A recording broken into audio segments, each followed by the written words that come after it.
Ladies and gentlemen, please welcome journalist, author, and American citizen, Tucker Carlson. So fun! Thank you! Oh, this is wild. Thank you! I've been... Good to see you. Thank you. I feel like I know about half the people in the room. This is wild. What are you doing? Justin Wells. Thank you, guys.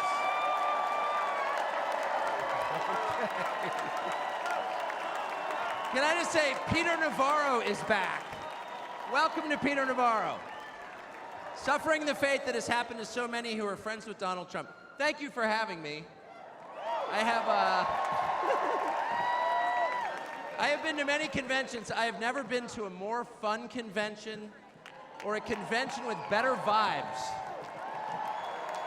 They literally let Navarro out of prison. First of all, thank you. This feels a lot different from what I thought it was going to feel like. I can't hear you, but I know it's something good.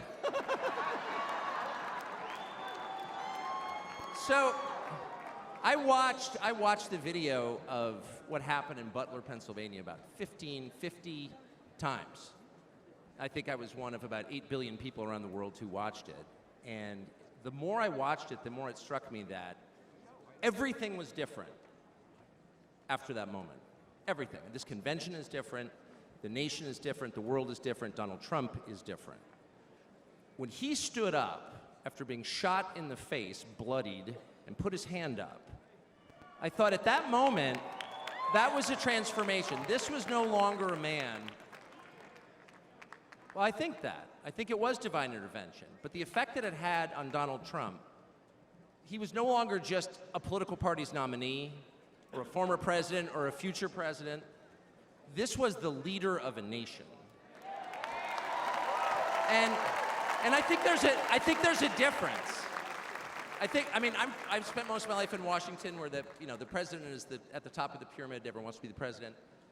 But if you think about it, the presidency comes with great power, obviously. But if you think about it, that is a title that is bestowed by a process of some sort that can be subverted. And in the end, it does not confer by itself, as no title does, legitimacy. Just because you call yourself the president doesn't mean that much inherently. I can call my dog the CEO of Hewlett-Packard. It doesn't mean she is. You know, it's true. And you hate to say it, but it is also true, as a fact, that you could take, I don't know, a mannequin, a dead person, and make him president. No, you could. You could. I'm just saying, theoretically possible. With enough cheating, that could happen. But being a leader is very different. It's not a title. It's organic. You can't name someone a leader. A leader is the bravest man. That's who the leader is. That is true in all human organizations. This is a law of nature. And in that moment, Donald Trump, months before the presidential election, became the leader of this nation. That was the most obvious to me. And I have to say, I think it changed him. He reached out to Trump within hours of it that night. And what he said to me that night, having just been shot in the face, he said not a single word about himself. He said only how amazed he was and how proud he was of the crowd, which didn't run. And I thought two things. The first thing I thought was, well, of course they didn't run. His courage gave them heart. A leader's courage gives courage to his people. And the second thing I thought was, this is the selfish guy I've been hearing about for 9 years, really? Not a word about himself? About his people, period.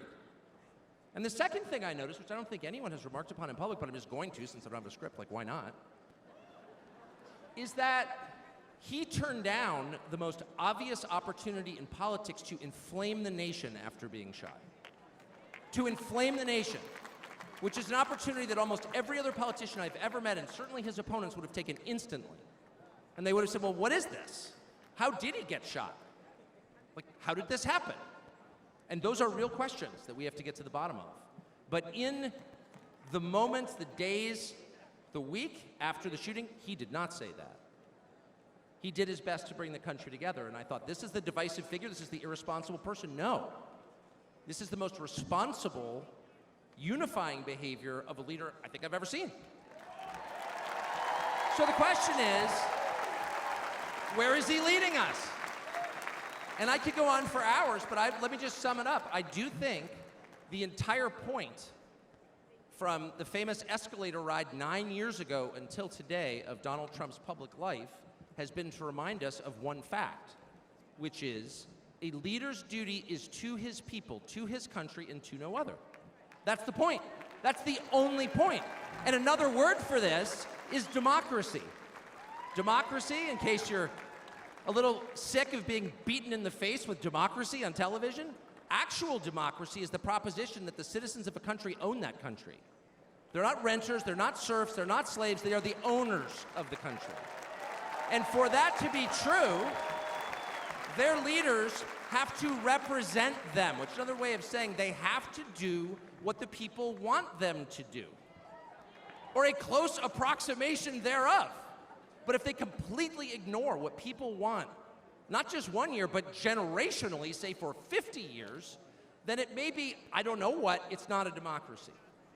And so I think the entire Trump project, paradoxically, he's attacked as an enemy of democracy, is to return democracy to the United States. Hey, let's pay attention to what people actually want. And the lack of interest in that question in Washington is something that ultimately drove me out of the city after 35 years.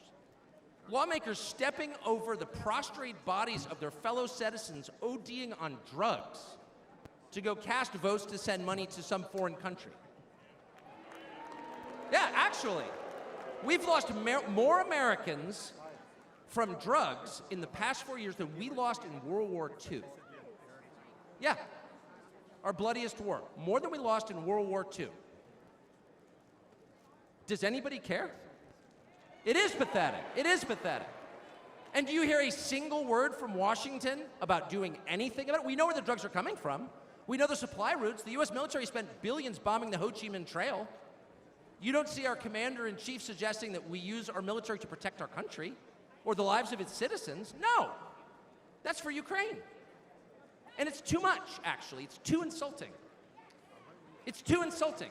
It's a middle finger in the face of every American. It's a very clear statement, which is unmistakable. And that is, we don't care about you.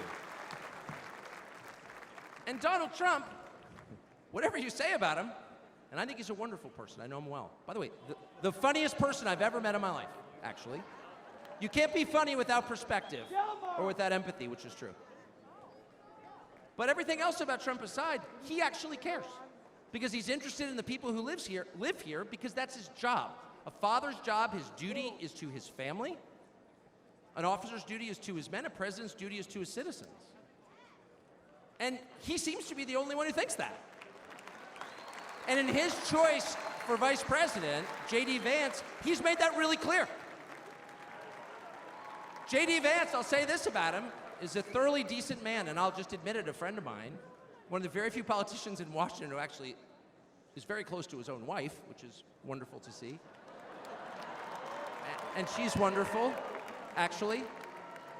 But J.D. Vance has views that are closer to Trump's voters than anyone else in Washington in office. Therefore, he's the vice president. That's called democracy. So I will stop on just one point, and that is what's happened over the past month since the debate, and particularly on Saturday in Butler. I think a lot of people are wondering, what is this? This doesn't look like politics. Something bigger is going on here. I think even people who don't believe in God are beginning to think, well, maybe there's something to this, actually. And I'm starting to think it's going to be okay, actually. I do think that. The day after the midterm elections in 2018, Antifa came to my house. The Democratic Party's militia, okay? I was at work. It was obvious when I was at work because it was public. My wife was home alone. They tried to come in through the front door. They terrorized her. She hid in our pantry. It was on television. It was horrible, actually.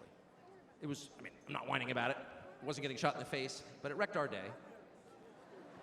And the next morning, we're lying in bed, and the phone rings for my wife, and it's Donald Trump, who's not like a regular text buddy of Donald Trump's. She picks it up, hello? Susie, it's Donald Trump. And it's coming through, I could hear it. You know, I'm lying in bed, whoa. And the first thing he says is, I'm gonna stand guard outside your house.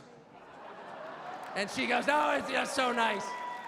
And he says, I'll never forget this as long as I live. He says, you know, there's a lot of hate out there. And she said, you know, there is, Mr. President. And then he says, but there's a lot of love. There's a lot of love.